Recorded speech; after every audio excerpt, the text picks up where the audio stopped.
Welcome to Free Thoughts from Libertarianism.org and the Cato Institute. I'm Aaron Ross Powell, editor of Libertarianism.org and a research fellow here at the Cato Institute. And I'm Trevor Burrus, a research fellow at the Cato Institute Center for Constitutional Studies. Joining us today is our colleague Dan Mitchell, senior fellow at the Cato Institute. America got its start in anger about taxes. So what would that founding generation think of our tax regime today? I would like to think that they would be very upset. It's not just that government is so much bigger and doing so many things that are so contrary to the animating spirit of the American Revolution, but the income tax, the way we collect money, the intrusiveness, the nosiness, the way you have to lay your life bare to the IRS, I assume for a generation that had very, very small government, and what little government that did exist back then was financed by a few excise taxes and trade taxes, I would think they would go ballistic over the income tax. Well, they didn't even – what they actually did to the tax collectors, I find this to be fascinating. When the stamp tax and the Townsend Act and all this, I mean, they tore these people's houses down. I mean, they went to the mob got up, went to their houses, tore them apart by their hands, tarred and feathered people, not condoning that, but how against taxes they actually were. But then the income tax comes along. What year did the income tax come along? Well, we had an income tax during the Civil War. I think it lasted from 1862 to 1872. But that was always said to be temporary, and it turned out to be temporary. We then had another income tax come in 1894, but that was ruled unconstitutional in 1895. And then we got the Income Tax Amendment, the 16th Amendment, and in 1913, on a terrible dark day, the income tax began, at least the modern version of the income tax began, with the top tax rate of 7%, one 2-page tax form, 14 pages of instructions, and that has morphed into the monstrosity that we have today. Yeah, what is that? Let's get about the monstrosity today. What is the top tax rate? How many tax rates are there? How bad is it? How bad is it? Well, probably the simplest thing to look at is it's 75,000 and change pages long. If you go to the IRS website, last time I checked, you could download about 1,000 different forms. And the number of tax rates, which actually is almost a trivial issue in terms of the complexity of the tax code, the actual number of tax rates I think right now is 7. But that's nothing compared to all the exclusions, deductions, credits, exemptions, preferences. Those are the things that make the tax code the nightmare that it is today. What's motivating all that nightmare? I mean, so taxes could be very high, but they could be radically simpler than what we have now. I mean, if you want to collect a lot of money, you just write a 1-page law that says we're going to take X percent of whatever you earn. So all of those exemptions and loopholes, as they're often called, are those there to raise more money or hide taxes, or what's the motivation behind all of this? I think the simple way to think about it is in 1913 we had this relatively simple introductory income tax, and it was like a ship going out to sea. Well, 102 years later, there are layers upon layers of barnacles on that ship. And in theory, episodes like the 1986 Tax Reform Act were designed to scrape the barnacles off the ship. Of course, they only scraped off about maybe 1/4 of the barnacles, and in some cases they were the wrong barnacles, because one thing to understand about all these different provisions of the tax code is sometimes the complicating provisions are designed to mitigate a penalty that shouldn't exist. For instance, you shouldn't be double taxed on income that is saved and invested. Well, I don't know how many thousands of pages of the tax code are designed to things such as IRAs and 401ks, but I'm glad those pages are there. Now, what I would prefer to have is no pages, because we wouldn't have any double taxation of income that's saved and invested. But some of these provisions are better than nothing. But, of course, many of the provisions are there to put in penalties, to put in loopholes that don't have any justification. And those exist because over decades, the different lobbyists that go to the Ways and Means Committee in the House and the Finance Committee in the Senate, they've succeeded in having provisions that benefit their clients. And maybe these are provisions that lower taxes, but only for one very narrow group of people. Well, as a libertarian, I like it when government gets less money, but I don't really like it if government gets less money just because someone hires a good lobbyist and gets the playing field tilted in their direction. Is there also an attempt to social engineer via the tax code? Well, there's certainly an attempt to social engineer in the sense of trying to control or steer behavior or bribe people into doing things that politicians like. So the charitable contributions deduction in the tax code, well, don't we all care about churches? Don't we care about symphonies and ballets and art museums and the Salvation Army? Well, yeah, okay, we all care about those things. Well, do we need something in the tax code to bribe us? Well, only 1/3 of people roughly itemize on their tax return. So obviously 2/3 of people who are giving to charity in this country are doing it even though they're not getting a charitable deduction. So I think that a lot of the mess that's there, people rationalize and decide after the fact, well, if we didn't have this provision, nobody would buy a house or nobody would give to their local church. I think that's nonsensical, but it's in some sense been absorbed into the collective consciousness of tax people in Washington. Now, you mentioned the phrase double taxation, which can you clarify exactly what that means? Yeah, it's very important economically, but it's a term that requires some explanation. In theory, what we should have is a tax system that doesn't have any bias between income that you consume today and income you consume in the future. Now, what's income you consume in the future? It's just a tax geek way of saying saving and investing. But right now in our tax code, if you consume your after-tax income today, because think about it this way, you earn income, you pay tax on your income, and you have some after-tax income. What are you going to do with it? Well, there's really only two things you can do with it. Consume it now or consume it in the future. Consuming in the future, as I said, is saving and investing. If you consume now, the federal government, by and large, leaves you alone. I mean, if you fill up your tank with gas, there's a federal excise tax. But other than a few little penny ante things like that, the federal government doesn't tax you for consuming income right away. But if you consume your income in the future, we have all these examples of what are called double taxation between the corporate income tax, the capital gains tax, the double tax on dividends, and the death tax.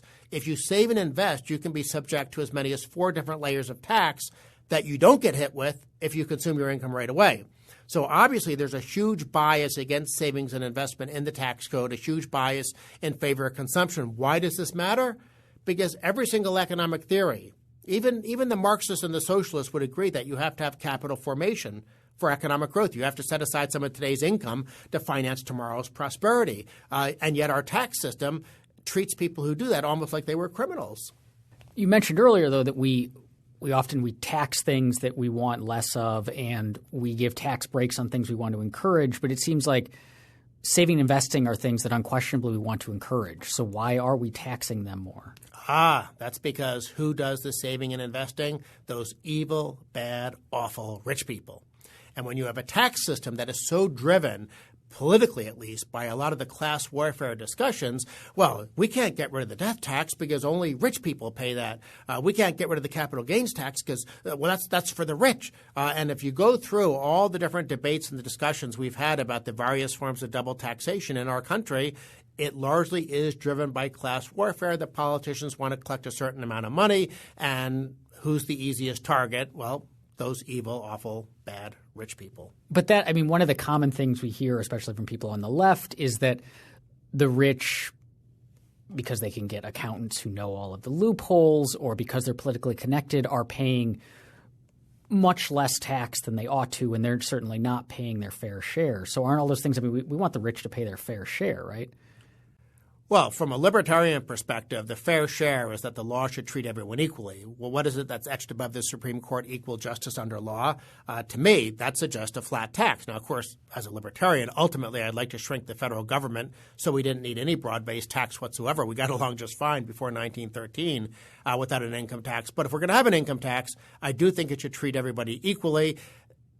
When you look at the treatment of rich people, it's a bizarre combination. I mean, the rich, as defined by, say, the top 20%, top 10%, however you want to classify it, they do pay a disproportionate share of the tax burden. Now, it depends. Are you measuring just the income tax? Are you measuring all taxes? But no matter how you slice it, the top 10% are paying way more than their share of income, and they're certainly paying a disproportionate share of the overall tax take and a huge share of just the income tax take. Now, that being said, the definition of taxable income matters a lot because when you're measuring income, what happens is a lot of rich people, if they want to, they can just going to their financial accounts on a computer, within nanoseconds, they can change their entire investment portfolio to tax-free municipal bonds. The federal government does not tax municipal bonds. So you could be a billionaire and your federal income tax can be zero because all your investments are in municipal bonds. So that's one of the costs of high tax rates. You go back, say, to the 1950s. Is that why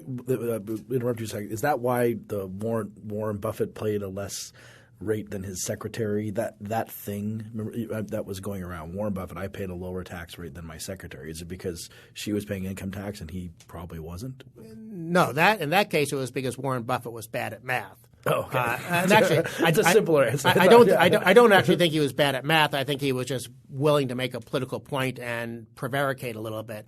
Because what Warren Buffett wasn't counting, he was looking at, back then we had the 15% double tax on dividends and capital gains. And Warren Buffett was saying, oh, look at this, I'm paying 15% and my secretary is paying whatever it was at the time, 25 or 28%, and saying, oh, my tax rate's lower. Well, what Warren Buffett wasn't including is the fact that capital gains and dividend, that was already taxed 35% at the federal level, not to mention there was a 40% death tax waiting at the back end. So he was just being political and not being terribly honest. But rich people, if they want to, I thought you were going to give the example of Ross Perot. When he ran for president in 1992, he was saying, oh, my tax rate is very low. Well, the reason his tax rates were very low, almost all his portfolio was municipal bonds.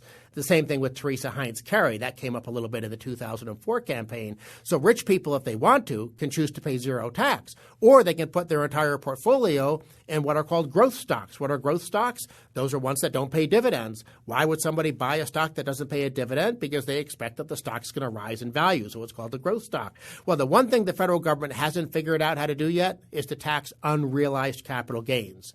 So if you're a rich person and you're watching your fortune build up because you've bought stocks that are rising in value, until you sell those stocks, the government can't impose any double taxation. And so they're not getting any revenue. So rich people, if they want to, if you push tax rates up to the levels we had in the 50s and 60s and 70s, they're simply going to change their behavior in ways where the federal government doesn't get any money. Can you expand on that, on how the data that we have about how rich people change their behavior in response to the tax rate?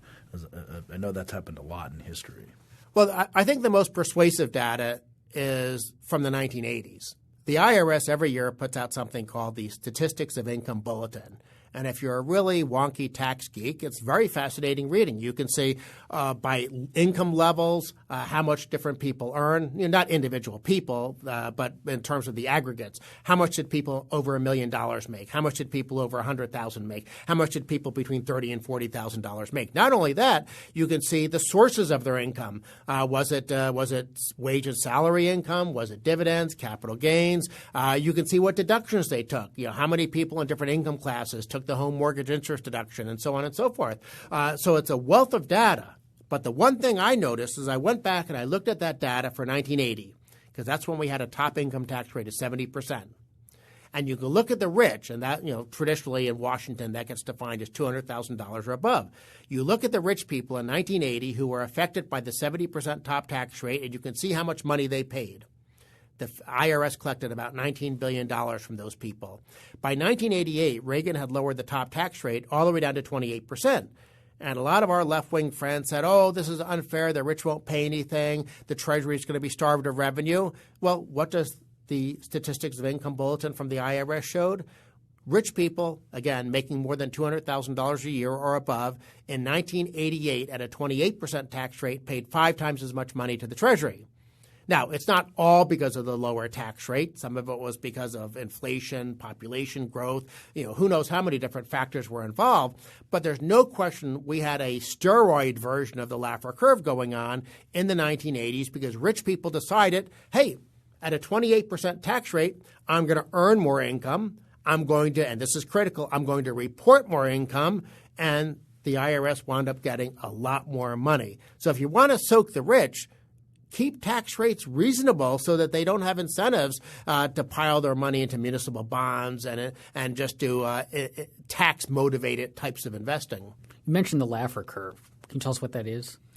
The Laffer Curve is simply the notion that if you have a 0% tax rate, the government's not going to collect anything. If you have a 100% tax rate, well, guess what? The government's probably not going to collect anything because outside of, unless you're maybe a genetic communist, if the government's going to steal every penny you make, you're not going to make any money. So the notion of the Laffer Curve, and by the way, even Paul Krugman would agree that there's a Laffer Curve. The whole debate on the Laffer Curve is what's the shape of the curve? In other words, somewhere between 0 and 100% is a tax rate that will maximize revenue. Now, by the way, I should stress, I have zero interest in maximizing revenue for the government. I want the tax rate set at the growth maximizing point, which is going to be a very, very low rate, which is necessary to finance the few legitimate functions of the federal government. But the whole point is that the Laffer Curve is simply an intuitive way of telling people that, hey, 100% tax rate is going to be too high, 90% too high, 80% too high. Maybe at 70%, Paul Krugman raises his hand and says, oh, yeah, I think that's a good idea. But most sensible people, you're going to get down around 40, 30, 25 before they say, okay, that's where you maximize revenue in the long run. And then people who actually care about freedom and liberty and economic growth are going to say, oh, but let's go down to a tax rate of 5% or 10% because that's what's going to maximize growth and freedom. Has that changed a lot in the sense that the kind of tax rates we have had in the past, 90%, I think, before Kennedy took office and 70% before Reagan took office, are those really discussed anymore? Have we kind of won the battle for over 50% tax rates being a good idea? I would like to say yes, but at several times in my adult life, I've thought we've won the battle against Keynesian economics, but it's like a Freddy Krueger movie. It comes out from the grave whenever there's a downturn and politicians have an excuse to spend money. On the notion of very high tax rates, let me give you an example of why I'm worried. This whole Thomas Piketty book, where he is explicitly arguing that you should have tax rates of 70, 80% and wealth taxes and death taxes and, of course, lots of double taxation on top of that. And the Paul Krugman types of the world seem to be for that. Obama has never been asked, what do you think is the highest tax rate anybody should ever pay? But I wouldn't be surprised if in his heart of hearts, he thinks it should be way up at that level because for every question he's ever asked, it could be a question about what do you think of the sunny weather today, he says the rich should pay more. I'm exaggerating, but only slightly.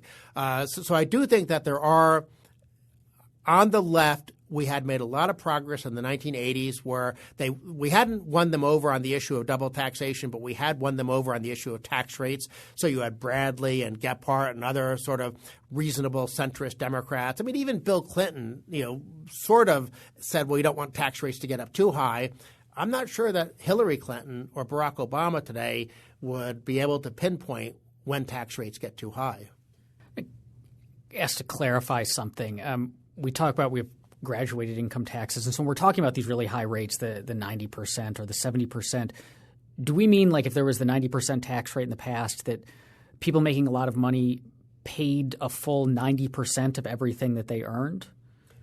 They paid 90% of their taxable income above wherever the income tax bracket kicked in.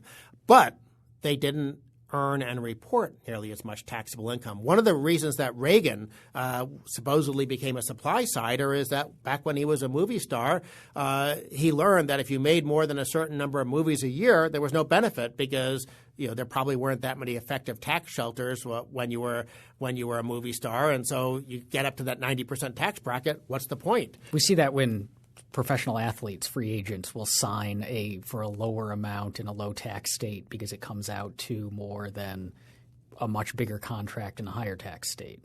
But is that something that people really do? I mean, some people would be thinking, okay, look, you say we're going to talk 70% of your income above $300,000 a year. Well, if you're a salaried employee, you don't have the ability to stop working on whatever November and just be like, well, the rest of my year is going to the federal government, so I'm going to go to Tahiti. That's not how salaried employees works. So does that kind of dissuading actually come in for people who aren't hourly employees or picking up work on? Well, it's not just that you would stop working. It's that, I mean, even at 90%, you're still taking home 10% of that. So if your boss says, hey, I'd like to give you a raise, I mean, even 10% of that raise getting kept is better than not Zero, taking the raise, right? This is something when I first got involved in tax issues, I confess I wondered about too, because I was getting my salary and, okay, well, if my tax rate goes up, I'm not going to be happy. Well, what am I going to do? If my tax rate goes down, I'm going to be happy. But it's not like I'm going to type faster when I'm writing a paper about fiscal policy. But here's the thing I eventually learned. The rich are not the same as the rest of us, or at least they're not the same as me. Maybe you two are millionaires and you should be buying me dinner every night. But if you look at, again, that same IRS statistics of income bulletin that I talked about, you look at that data and what you find is that rich people don't rely on wage and salary income. For those making more than $1 million a year, 2/3 of their income is from business and investments. And when you get business and investment income, guess what? You do have a lot of control over the timing, level, and composition of your income. So you can decide, okay, it's November, I'm going to go to Tahiti. Now, I can't decide that working for Cato, not to mention the fact that the people on the 7th floor might say, where's Dan Mitchell? But it doesn't save me anything on taxes because, okay, I got the salary and a certain amount's being taken out by the IRS, and I don't have any flexibility. But if you're one of these people making over $1 million or, heck, over $10 million, 81% of your income, the last time I checked anyhow, and I can't imagine it would have changed, is from non-wage and salary sources. And so you're one of those people who can get onto your computer, to your financial accounts, and invest in municipal bonds.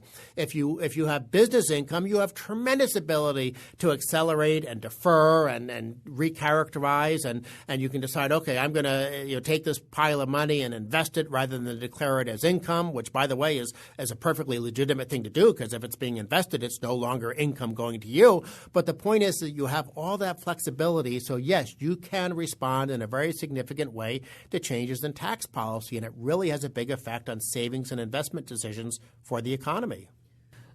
So far, most of what we've discussed has been stuff that's bad for rich people. But does the tax code, the high level of taxes, those 75,000 pages, harm low-income Americans as well? Low-income Americans don't really pay federal income tax. Matter of fact, they get a wage subsidy called the Earned Income Credit through the federal income tax. So it's like a negative tax for them. For lower middle income and middle income people, they're by and large wage and salary people. So a lot of them can file like a 1040 EZ. It's not overly complicated for them. It probably does cause them stress and anxiety because even if you have a simple tax return, people just tend to get very nervous. Well, am I missing something? Is the IRS going to come after me? And so even people like that will go to H&R Block or buy TurboTax or something like that just because they're nervous about what the tax system holds for them. I would say the main reason that lower and middle income people are hurt by the tax code is not what's happening to them in terms of their direct tax liability. It's what's happening to the economy in terms of long-run economic growth.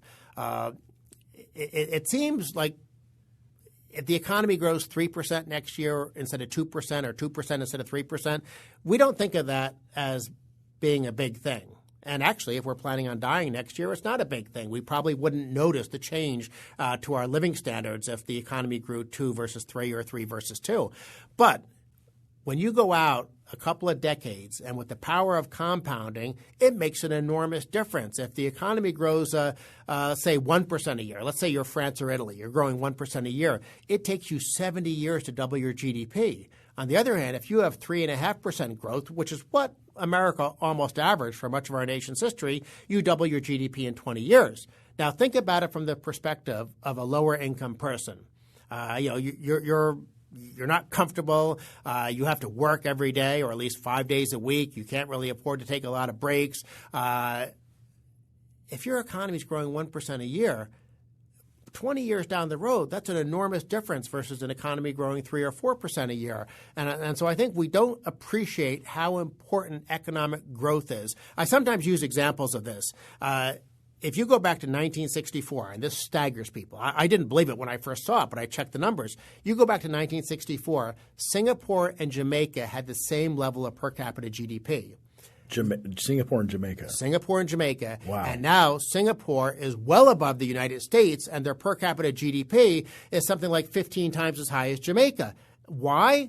It's simply the difference of compounding of 5 to 6% economic growth year after year versus 1 to 2% economic growth year after year. So when I think about lower and middle income people and I think about the tax code, I think about the fact that we are shooting ourselves in the foot with high tax rates and double taxation, and that's slowing down our rate of growth. And even though in an advanced, mature industrial economy like ours, it might only be the difference between 3.5% growth and 2.5% growth, in the long run, it adds up to a lot for people's living standards. Is that data pretty clear in the sense that we look at a place like Scandinavia, or, where there's lower growth rates but higher taxes?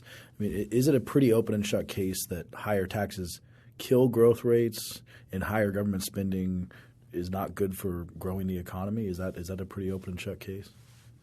Well, I think it's an open and shut case, but here's the reality of it.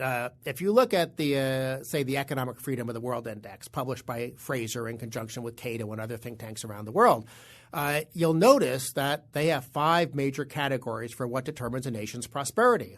Fiscal policy is only one of them, and it only counts 20% of your grade. You also have rule of law and property rights. You have trade policy, regulation policy, and monetary policy. So if you're Sweden or Denmark, you get a very bad score on fiscal policy, but you get a very high score on the other categories. As a matter of fact, countries like Denmark usually score above America on these non-fiscal policy measures. So I think that Sweden and Denmark and some of these other Nordic nations, I think they're hurting themselves with high tax rates and a big welfare state, but they tend to be very free market in other areas. Now, it's still hurting them. If you go back to 1970, Sweden was one of the richest countries in the world. In the top 5, or even in the maybe in some cases top 10, depending on who's doing the measuring. Well, now Sweden's dropped about 15 places, not because they're poorer today than they were in 1970, but because they've been growing 2% a year, and other countries have Hong Kong and Singapore 5 to 6% a year, but other countries say 3 to 4% a year. So you'll slowly fall behind other countries once you adopt the big government, the high taxes, the welfare state. Now, I will say at least Sweden and Denmark did it right. They did the wrong thing in the right way. They got rich first when government was small, and then they adopted the welfare state. Now, if you're already rich and you adopt a welfare state and you start growing only 1 to 2% a year compared to 3 to 4% a year, well, you're a rich country. And it's still nice to live in Sweden and Denmark. They're very civilized places. They have actually better rule of law and property rights than we have in America. It might get a little bit cold in the winter, but no one's going to complain about living in Sweden and Denmark if your other choice is to live in Paraguay or Botswana.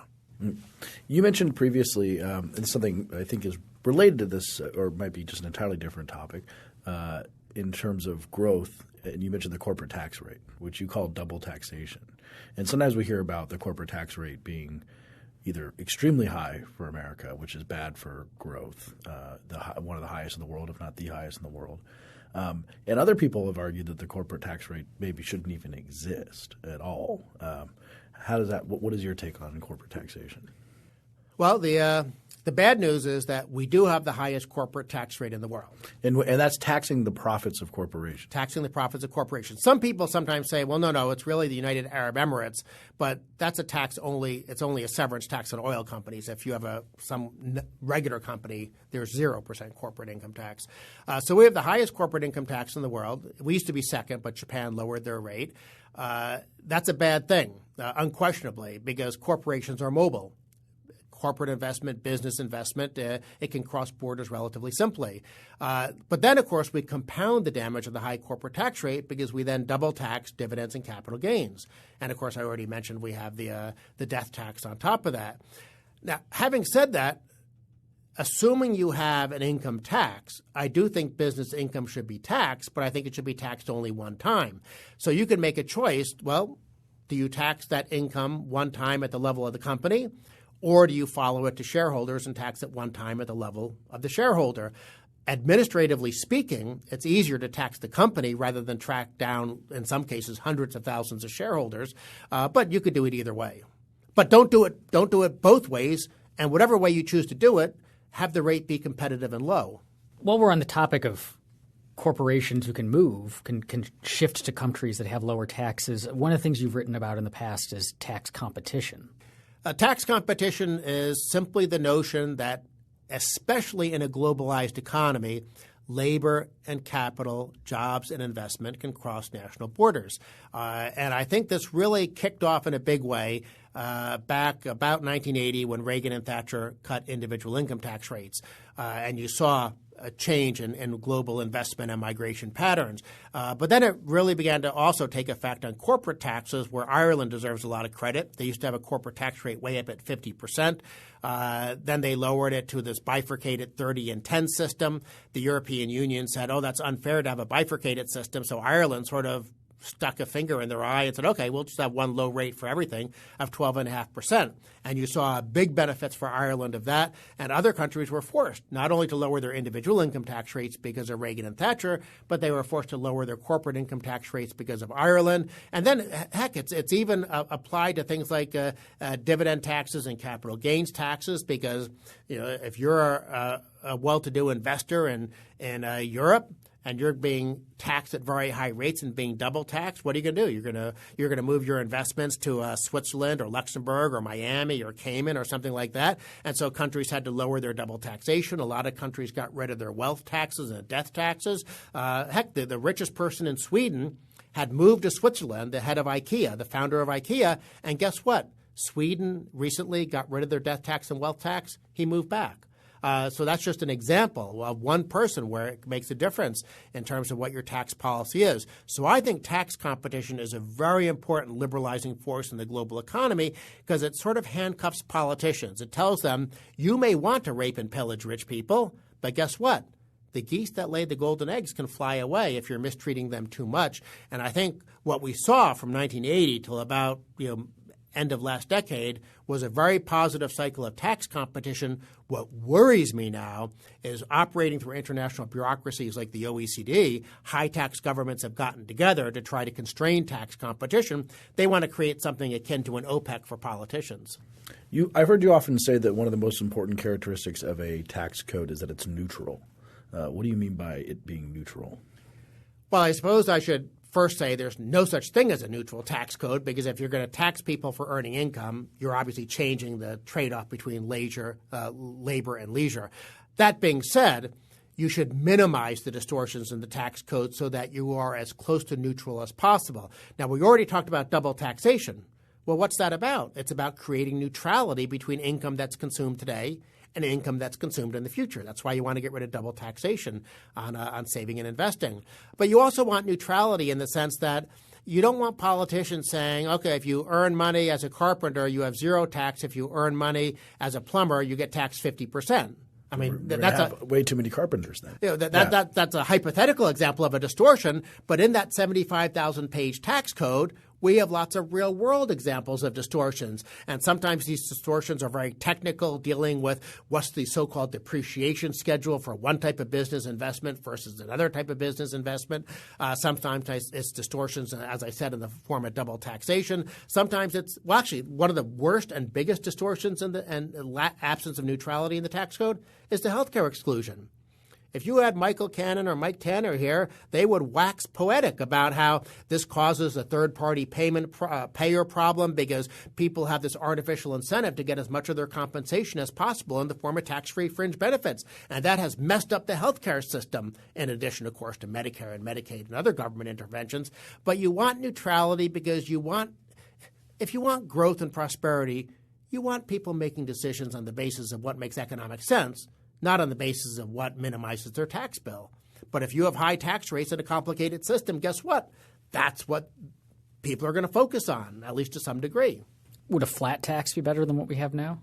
It would be infinitely better than we have right now because everyone thinks the flat tax is about having a low rate. And yes, that's part of it. But really the biggest part of the flat tax is neutrality, because it gets rid of not only all the double taxation, but it also gets rid of all the loopholes, preferences, deductions, credits, exemptions, and so on and so forth. So obviously, if you have some type of income tax with a rate above zero, it's not going to be perfectly neutral. But for whatever amount of money the government's going to raise, the flat tax does it in the least damaging, least distortionary, most neutral way possible, which, of course, is why politicians don't like it, because they like having that power. I mean, the whole reason politicians spend their lives in Congress trying to get on the Ways and Means and Finance Committees is because you don't even have to hold fundraisers. Lobbyists come up and they throw checks at you. PACs seek you out to give you money. Whereas if you're on the Post Office and Civil Service Committee, nobody cares about you. Well, the reason that those tax rating committees are so powerful is because we have this complicated but very important, very intrusive 75,000-page tax code. You get rid of that, replace it with a flat tax, and guess what? Ways and Means and Finance turn into harmless oversight committees. I've heard, too, sometimes libertarians talk about, and economists in general, but a consumption tax would be better. What is a consumption tax, and would that be better than an income tax? A consumption tax is simply any tax system that doesn't double tax saving and investing. Now, normally we think a consumption tax is something that you pay at the cash register, like a national sales tax. Well, that is a consumption tax because there's no double taxation. A value-added tax, you don't pay it at the cash register. It's paid at each stage of the production process, but it's a consumption tax. Why? Because there's no double taxation. The flat tax is a consumption tax. Why? Well, it has sort of a vaguely similar approach to our current tax system that you file an annual tax return. It'd be a postcard instead of 1,000 different forms. But it's a consumption tax because there's no double taxation. So what a consumption tax really means, because that's a public finance term, what it really means is simply a tax system where income is taxed only one time. Now, why is that consumption? Because over your life cycle, the amount you earn tends to be the amount that you spend. So it's a consumption tax. Now, some people say, well, hold on a second. What if you leave some money to your kids? Well, your kids are going to consume that. So at some point, any income you earn is going to get consumed. And if you tax that income only one time, you're taxing consumption one time. Among the kinds of consumption tasks, what do you think of a national sales tax or a value-added tax? If, and this is a giant if we could take the 16th Amendment, repeal it, and replace it with something so ironclad that even Ruth Bader Ginsburg and John Roberts couldn't decide an income tax was ever constitutional again, yes, a national sales tax or a value-added tax would be better than our current system, just like a flat tax is better than our current system. They're all, in theory, low-rate, neutral, no double taxation tax systems. The reason I tend to be especially suspicious of a value-added tax is because most politicians who talk about the VAT, they're talking about adding it on top of the income tax. Well, what do you get there? You simply give the government more money to spend. And I think that's one of the reasons why when Europe adopted the VATs in the late 60s, early 70s, I think it led to an expansion in the size of government. And I'm very glad we don't have a VAT because I suspect our politicians would do the same thing. Do you see it as a real possibility, though? Does that come up in a serious way? Is it something you fear, having a VAT within 20 years, 30 years? I view that as the Armageddon battle of fiscal policy, and I do think it will take place sometime soon. As a matter of fact, I'm actually afraid it's more likely to come about when Republicans are in office. Because if you're a Republican, especially if you sort of tend to be a big government Republican, you're looking at the corporate income tax and you're looking at our current income tax, and you have some vague understanding, boy, this system's kind of anti-growth. But you're also thinking, because you're not a committed small government person, well, we do need to raise more money because we have all this Medicaid and Medicare and Obamacare and Social Security spending and the baby boom generation retiring.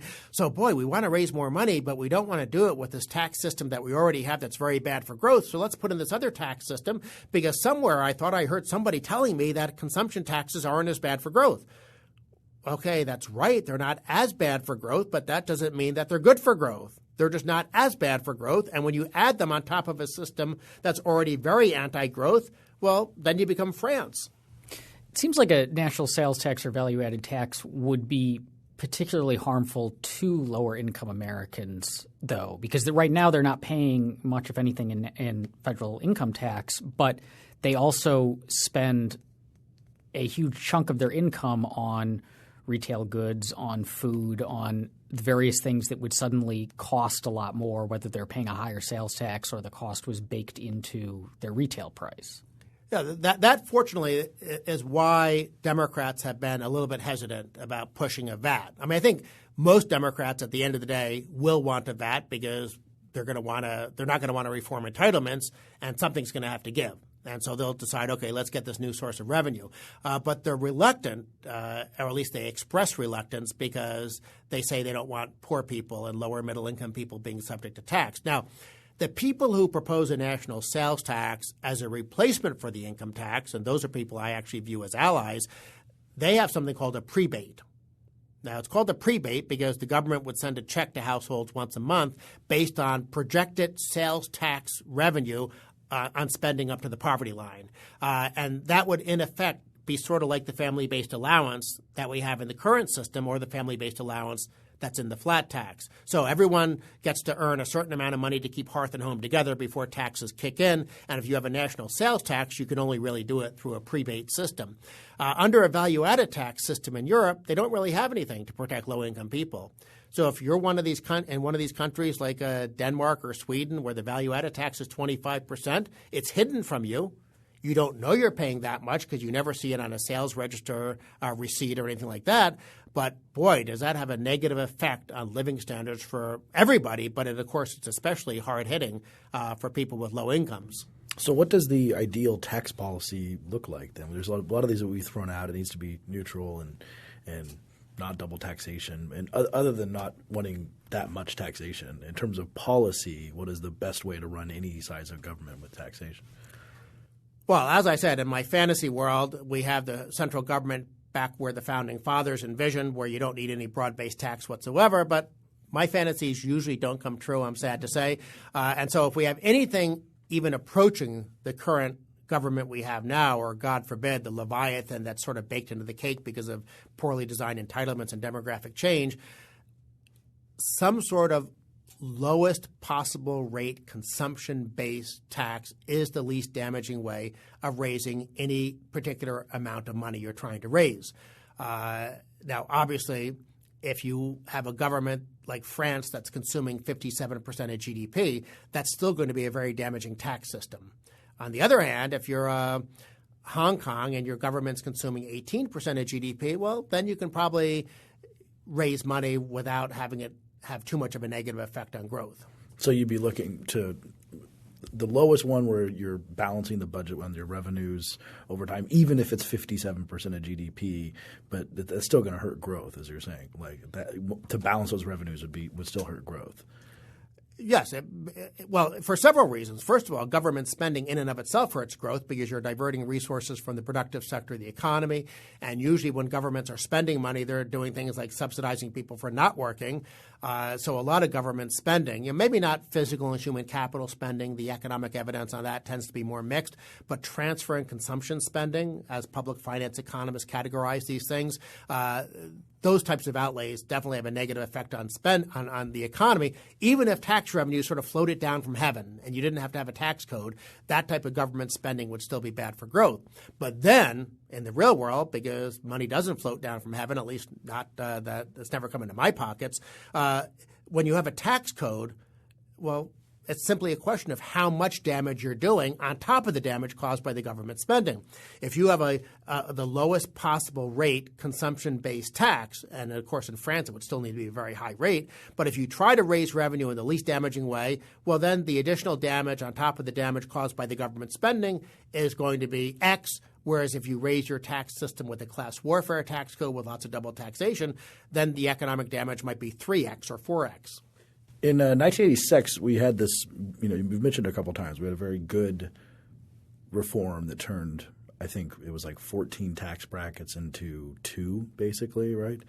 28% and 14% is the top rate. Now it's been creeping up in different ways with George H.W. Bush, and now we're sitting at about 39% or so. And then we have books like the Piketty book, and we have national debt of a substantial size, and we have this idea of a coming Social Security entitlements crisis and like a loss of the consensus possibly that low taxes are good and always more and more spending, the possibility of a VAT. So are you what are you going to see? What are we going to see in the next 10, 20 years? Are you expecting a real push for higher taxes because of the where the left is moving, a real push for more revenue, where all these things? Is it going to get worse before it gets better? Or is it just going to keep getting worse? Yeah.